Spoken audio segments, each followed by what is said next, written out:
Okay, so we are back in the third part of this series, which is to build an environment inside of Nuke.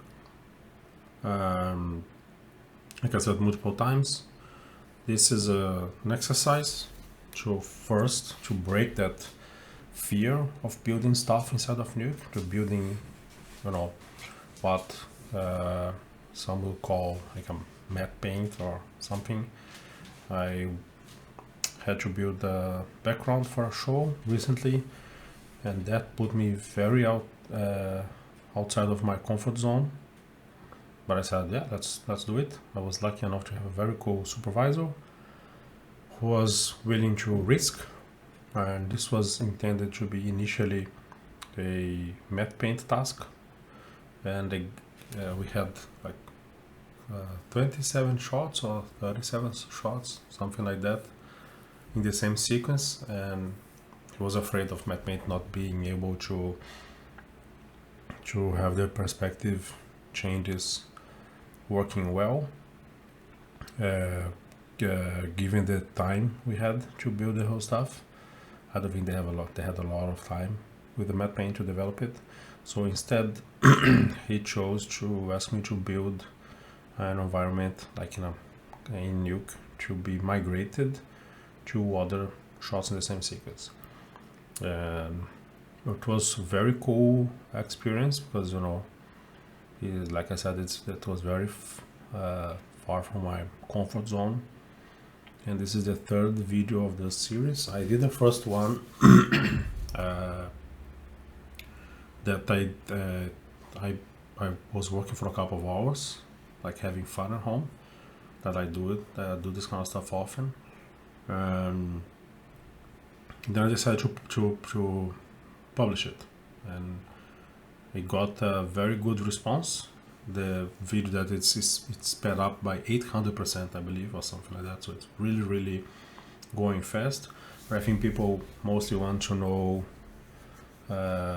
how I would face problems and fix them instead of a step by step. I'm not sure. Eventually, before the video got a lot of response, a lot of views, not actually response but views.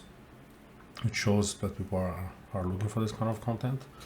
I decided to do another one, but slowly, in more incremental steps. And this is what you guys have been watching. On version 2, on part 2, I started from scratch again, building like from scratch using camera. I switched it from not using my iPhone, but from using an old Canon camera I have, and that's what I'm doing with this one. So I'm building like a night shot. I think this would be more comfortable to play with reflections and lights and stuff like that. I found a lot of free elements online. You can find this on every single one of those assets platform, like Turbo Squid and things like that, like those very generic objects. And if they are far from the camera, and if you have like a night shot, like in my case, you can get away with a lot of stuff. And like I said in the previous video, you need to put a lot of objects in the scene, so it kind of looks more like real life. Like in real life, we don't have like a clean, organized layout of stuff. It's more like a kind of a messy thing, and that helps your brain to not focus on one point specifically. So this video is mostly me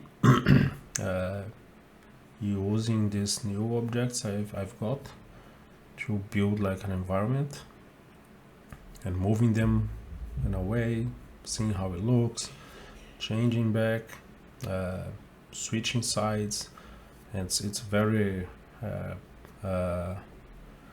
kind of a test. Put it there and see how it looks. So it's a lot of trial and error, and that's how it is. So this is a lot of that, just building up the environment. And then at the very last session, last like half an hour, I have like a while that I was playing with lights to try to give this an ambience,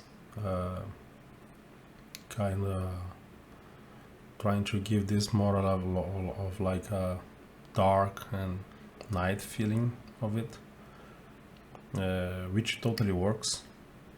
And yeah, so this is just basically the same as before, just putting stuff into place, loading geometries and moving them around and trying to build like a nice composition in the frame. And then I will eventually jump to the background and things like that. So yeah, I'm gonna move from time to time when I do something more interesting, so it's not so boring to watch. Yeah, so as you guys can see, the more stuff you put, the better it looks, and the more like it looks like an actual background.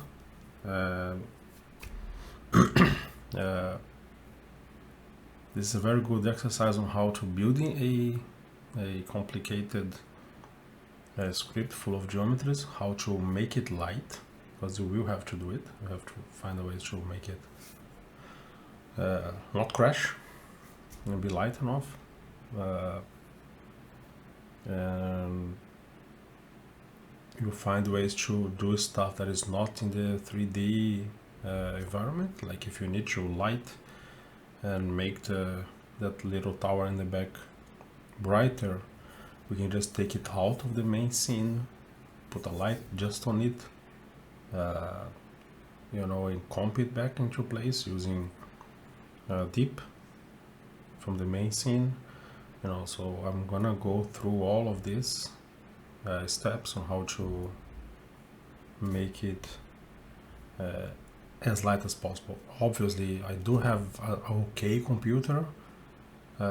It's not like mega fast, but it's fine. It's from 1.5 years ago, 1.5 or maybe 2 years ago. So it has one of those RTX 3080 Ti, bunch of RAM, and a semi-new processor, which is still decent. But in a studio environment, you have to render this in the farm, obviously, and you will have a stronger computer. But if you practice this kind of stuff on a normal workstation we have at home, you will definitely find quicker solutions for possible problems. So yeah, so that's why I always say we need to practice this kind of stuff at home, if you have the time. So when you are tasked with this kind of stuff, it's not a big surprise. So luckily, I always experiment with all sorts of crazy stuff at home inside of Nuke. And so when I was tasked with this stuff, I was, okay, this is going to be a challenge, but I was not afraid of it. It was kind of a challenging situation, but I was not like, oh my god, what should I do? No, so it was not like that. So I knew I would eventually find a way, and that's the most important stuff. So this is just adding those cool elements I found. I believe this one is from Turbo Squid. It's like a pack. It's free. It has this fancy texture that maps on every object, so it's just one texture for all of them. It's super strange, but anyways, Nuke finds a way to use it, and that's all good. So I'm just ticking boxes, stacking them up and stuff like that to create more depth and things in the scene. Yeah, so this is basically it. And changing stuff a lot, because I put stuff into place and then it doesn't really look good via the camera. So here I start to playing around with the lights, so you see I'm not tweaking them, it's too strong. I have like a light that is from the top, one of each side, which is something like a street lamp, and then I have like a directional light. I'm taking all of them together. And then I have this red one directly on the robots, which is super cool. I'll show you how they are connected. So these are the lamp ones, and they are connected in height and in exposure, in strength. So they will behave the same, no matter how you move them. Both of them will be the same. They're all pointing down. It's a spot. Eventually, I'll change them from a spot to a point light because the spot is too heavy. And yeah, you see, it's just moving lights into place, testing them. And just moving lights around and creating like ambience. I'm also gonna play around with the intensity of the texture, and the robots will be a bit brighter than the rest because they are the center of the whole stuff. And yeah, so then I'm gonna find the robots and tweak the texture a little bit to make it a bit stronger, like brighter. So this is a robot, pretty cool.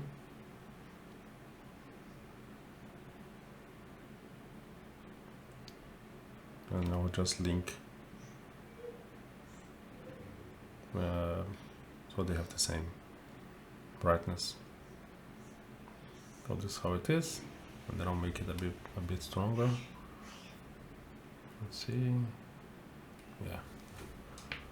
So that's the thing. We need to. It's not a 3D software rendering stuff, so we need to comp the lights the way you want and fake it. The thing is, this is more or less how this will evolve. It's just like the other tutorial when I did like a fast video. So you will have lots and lots of stuff. So what I usually do in case like this, and mind, I'm gonna repeat this. This is not for the foreground. In real life, like in a real studio, this is not for the foreground, for the background. But as I'm doing like a tutorial on how to build this kind of stuff, I don't really care about that.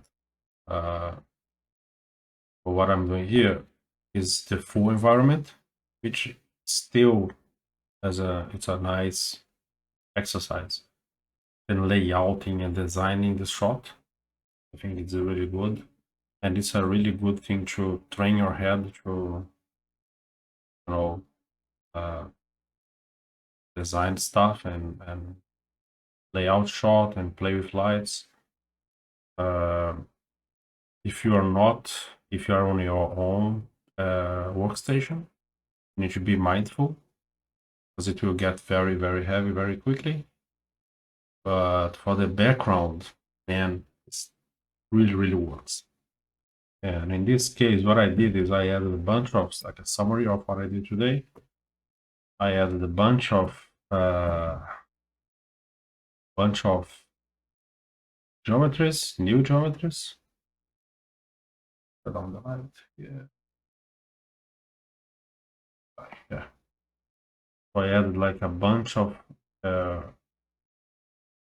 geometries to add depth to the scene. A lot of them will just be like quickly in the camera view, and a bunch of them will not even be the camera view at all. You need to then move the stuff a little bit so it's more in view, this kind of thing. This is something I really like doing.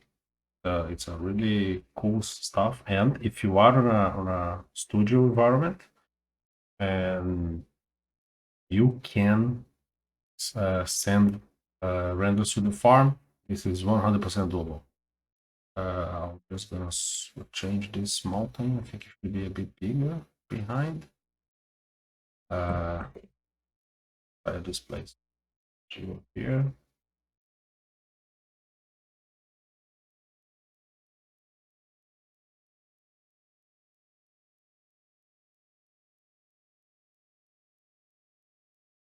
Right.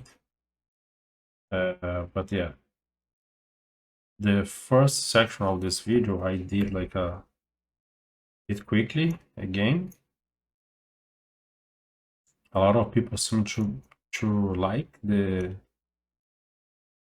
quick solution for this kind of tutorial, not to have it sped up, so it's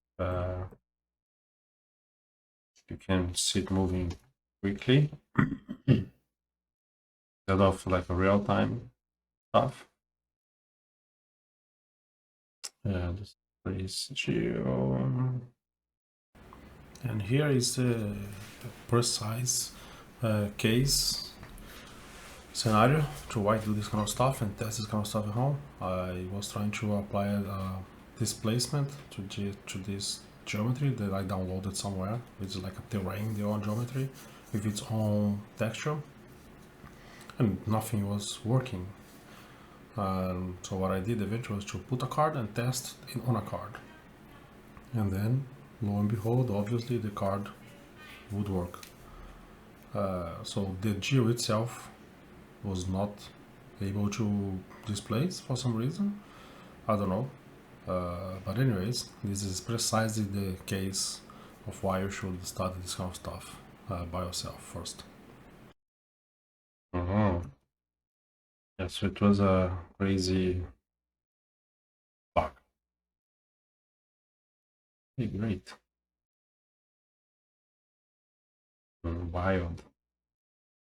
It was probably some restriction on the geometry itself.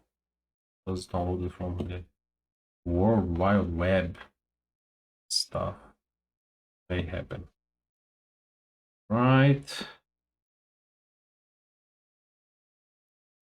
Let's see if it was what I wanted. I brain. Now let's stick it here.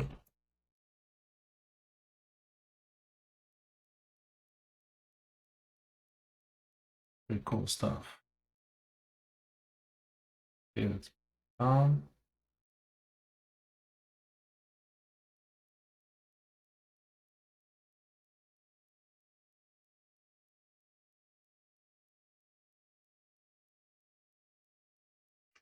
Put it this here.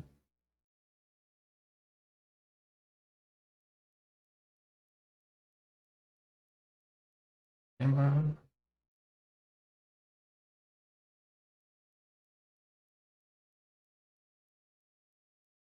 Easy. So now obviously I need more faces here.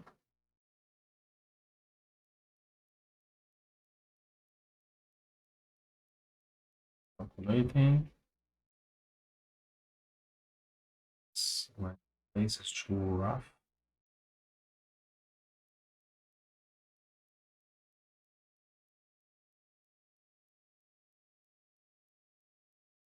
See this face. And the good thing about having elements on a different branch is that you can just render them out. I'm not actually gonna compile like this. Just get rid of this stuff. I'm gonna compile like this. Now I have a version of this scene here. This, but without the lights. Because from this one I need only the depth. That's it. It's kind of not this. Okay. Eventually, I'll use this guy just to provide me with the cutout, holdout. Sorry.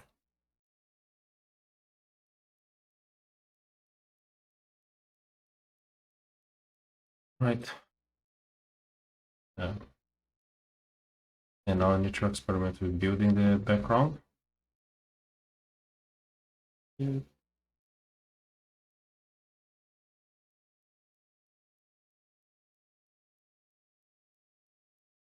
Uh,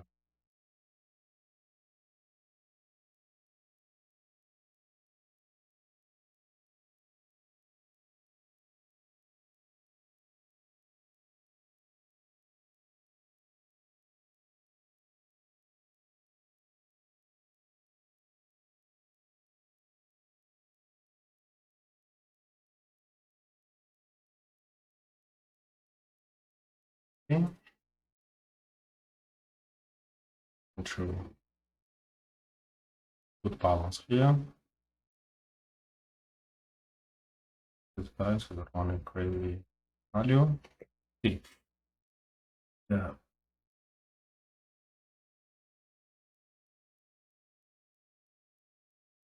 Bit more rows here.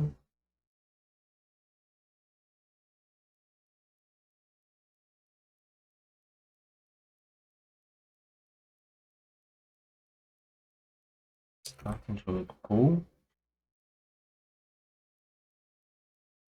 But the amount here is still too crazy. Filter it a little bit.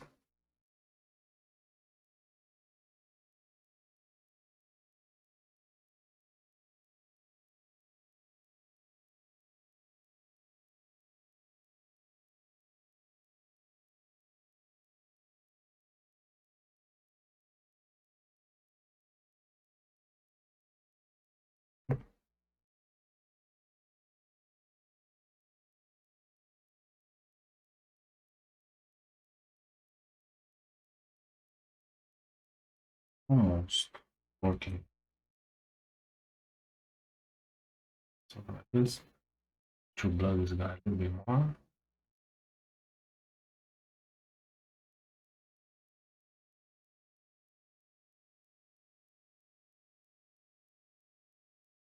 See? Obviously, to the material, we can apply the actual texture itself. I'll just make it a bit more contrasted. Like this. See?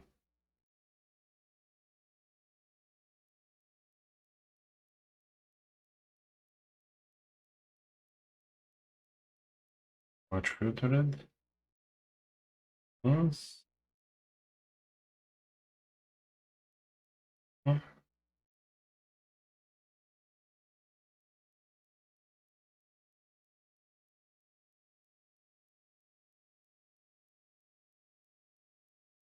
Ready? A little bit. To have some spikes. The spikes were looking nice. Yeah.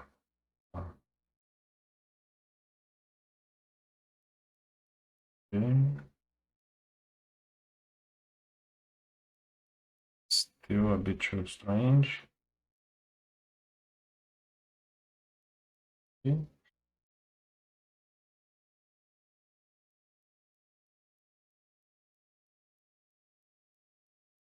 Push it back to 50.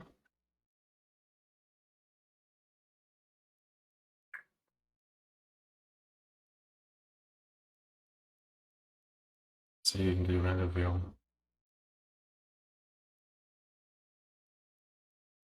Wild. Back to here. Right. And right. Yeah. It's wild.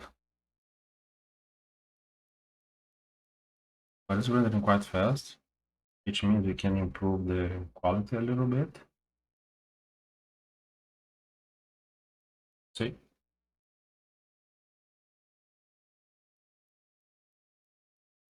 Okay. For the texture itself, I'll try to remove this. The light.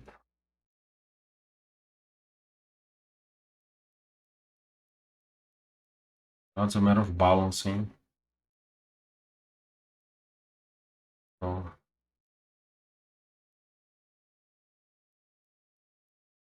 best. Also experiment with moving the whole stuff. Different view.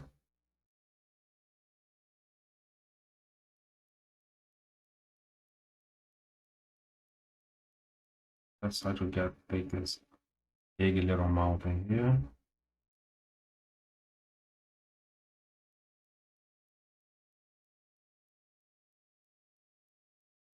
Wild, very alien. Let's see if we have a alien style stuff. If I take the blood, it goes wild. But yeah.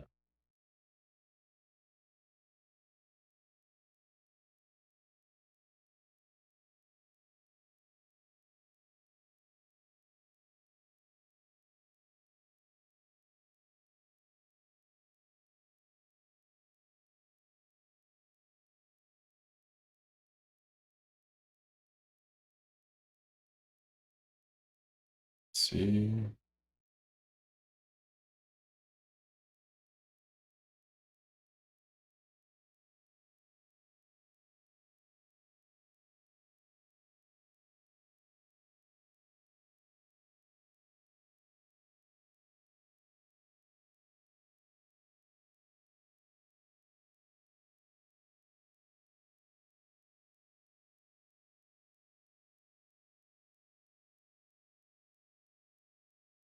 Yeah, very uh, wild stuff. And I should put this stuff in something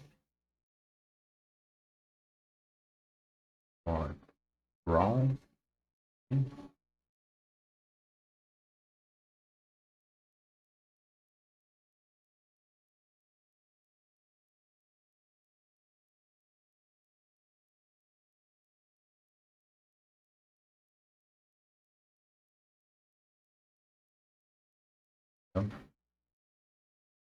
Interesting.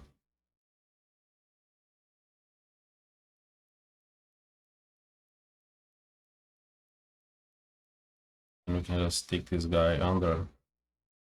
It's a completely independent render.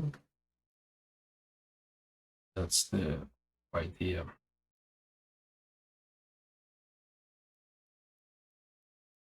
By the way, the shortcuts here is Y. You want to connect two points.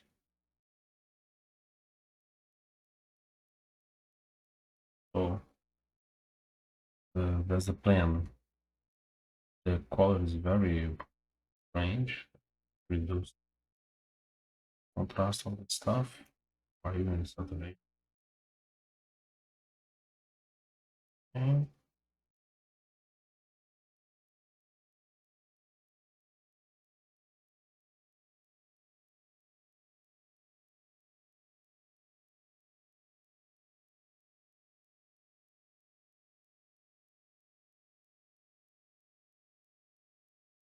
Or it will be in the fog and all that stuff. So I think we need more scale to it. The polarize. I turn on the lights, it should be fine. Okay, so change the scale. Scale stuff.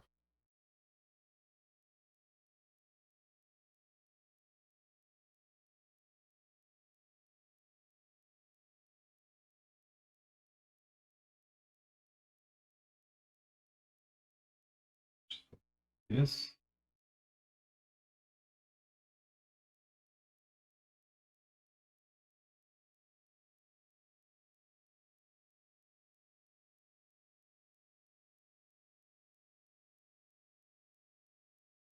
Even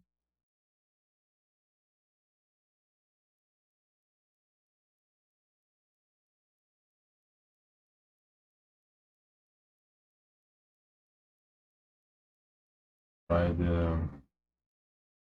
Now it looks like more like a far thing. Ah, yeah.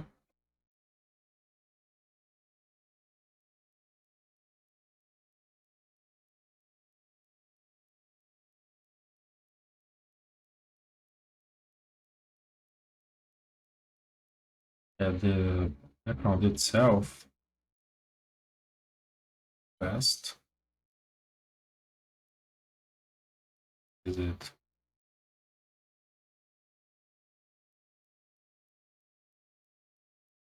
Yeah, that's the idea for now. I'm gonna make a one frame in good quality to show you guys how this will eventually look. Maybe I'll change this. Maybe I'll have some more stuff in front of it. Let's see. The big mountain here looks cool. Just rotate this guy there. See, it's not like this.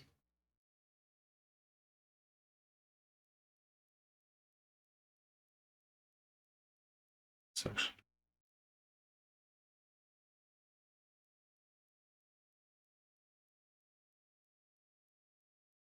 Get the stuff to work like this, and then now let's push it inside this little valley here again.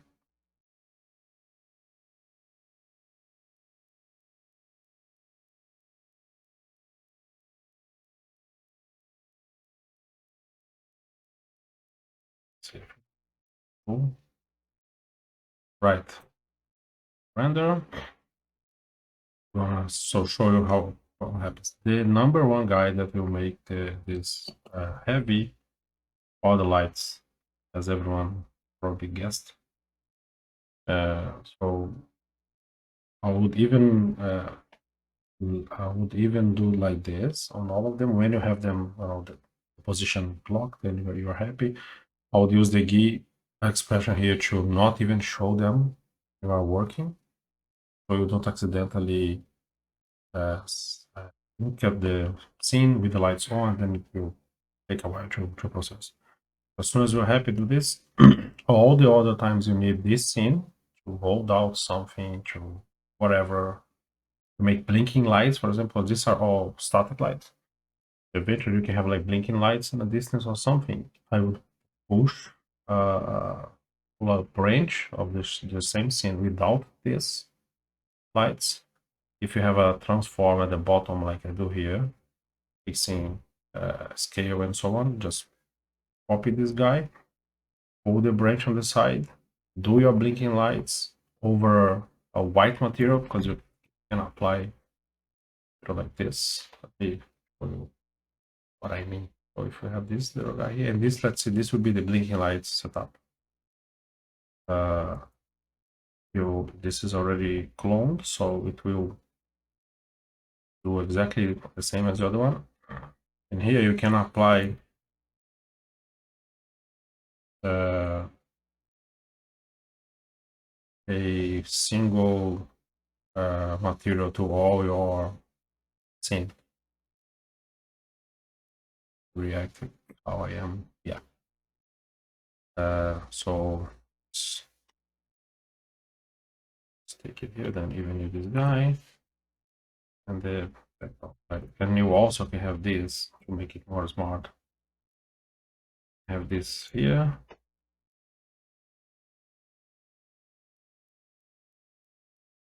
Make it like the size reformat. Then we use the same all the stuff. Cleaner. If you need to change, you just change one guy up there and you will update your whole script.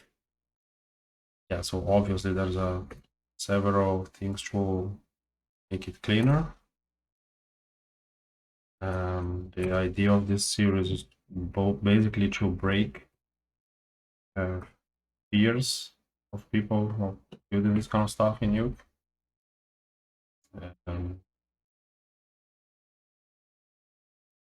Yeah, so we have the material here. I think I need to apply a basic material actually, right?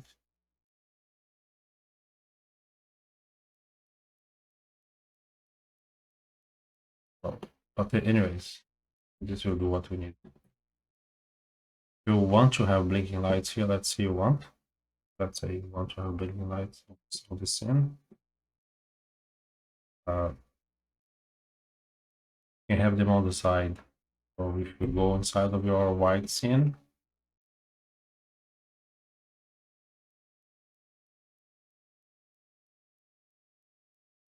okay. So if you let's say, I don't know,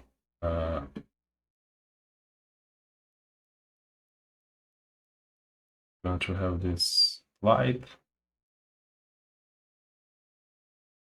for some reason, I don't know, if you need to have a fire in a place, and one of the good tricks is to just animate the light in and out, going in and out, off and on, and then we use this.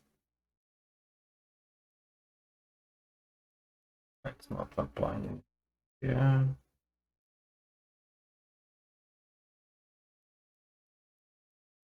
I need to basically see. So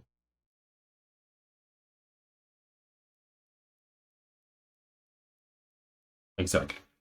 So you have your blinking light, not crazy like this, a corner or something.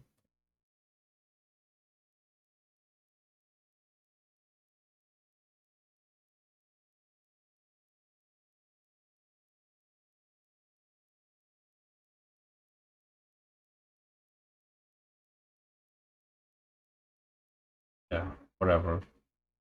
Then you use this as like an alpha. Let's see.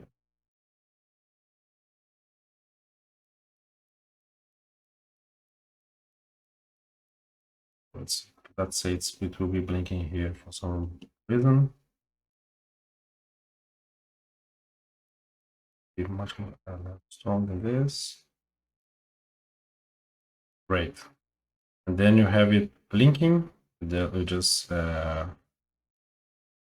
use whatever expression you like. You have this on the alpha, so you can actually grade your actual scene once this is all rendered and light, beautiful, and just use outside like extra scenes like this to increment your stuff. And that's how you make just the first layer heavy, the rest very quick. So what I did with this show was to have this first one here with the lights very heavy. Actually, in this case, it was not that heavy because it was more like a night scene. You can try to do a similar one here. So make it. It was not that heavy. It was like under. I think it was like 5 minutes per 5 frame batches on a farm. So it was quite okay. But still, to render a lot of samples, it would take 10 minutes on a farm per shot. But once you have this rendered, all the other ones was super fast. So to address nodes and stuff, it was super okay. No problem at all. So I had the background rendered separately, the whole stuff was separate. Let's just, like simulate how this would go in real life. The background itself, I'll put it completely different. I'm going to fake some stuff instead of things like light it as the other one. It will take too much time.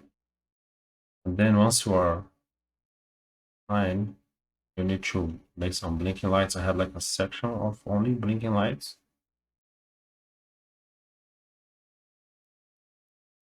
And you can use things like this.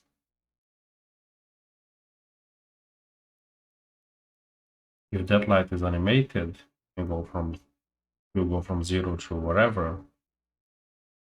You create hotspots of our spots of tension.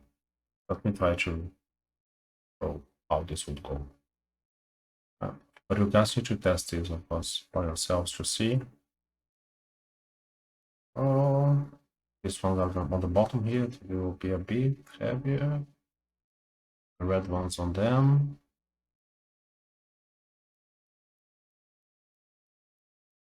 Oh, nice. Little guy.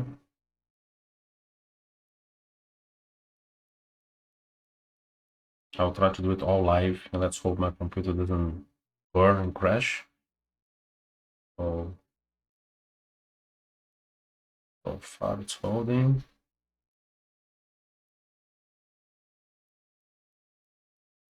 And then, you know, when you have blinking lights, effects, dust, stuff like that, you can add Atmos on cards and just hold out from the main clean pipe, the main clean scene. Just comp them later down. It's totally fine. Then you can use the Z to make like a fake how to call like a fake like Atmos fog, and then you give this stuff a lot of ambience. So this is the main rendered. I'll stick the background behind. Now you can see it has much darker than this. So right, something like this, just to have something there. You can grade this guy. See, adding some extra shininess because of the blinking light. You have this. You can even add like a crazy color to it if you want.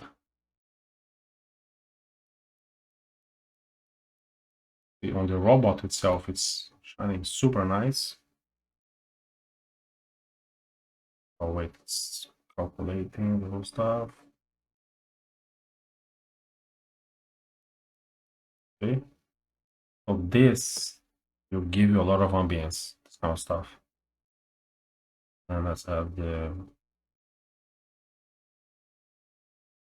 shadow, the occlusion pass. So I have actually this one will also be a bit heavy. So I have two main ones I would send to the farm. Once these guys are okay, I will do all of the rest of the shot on the template with the fast ones. So every change, all the changes, they were eventually quite fast to make. Because once we had lockdown, the layout was just about adding stuff, and you can use PMATs to add more blinking lights anywhere. You know, you can stick a PMAT to actual light bulb geometry and put like a glow on it. You can really work this stuff up. It's really cool. Yeah, so this is another instance of the same tutorial, and it looks like you guys liked the previous one I did, the version 1 of this series, which has a lot of logs. I eventually jumped to making a completely new one because I thought that that one was too fast to move, so I'm doing this like on a step by step. So please let me know if the fast one is more interesting than the step by step one. I'll continue to evolve this one anyways because it's looking cool. And yeah, keep, you know, spreading this. This is a hobby for me. It's also a chance I have to spread some knowledge, especially to juniors. I can see sometimes they have a hard time to learn stuff, especially when the whole stuff is remote nowadays. So yeah, that's about it. And the direction of it from, yeah. So as usual, changing everything every time. I hope to see you guys on the next one. Bye bye.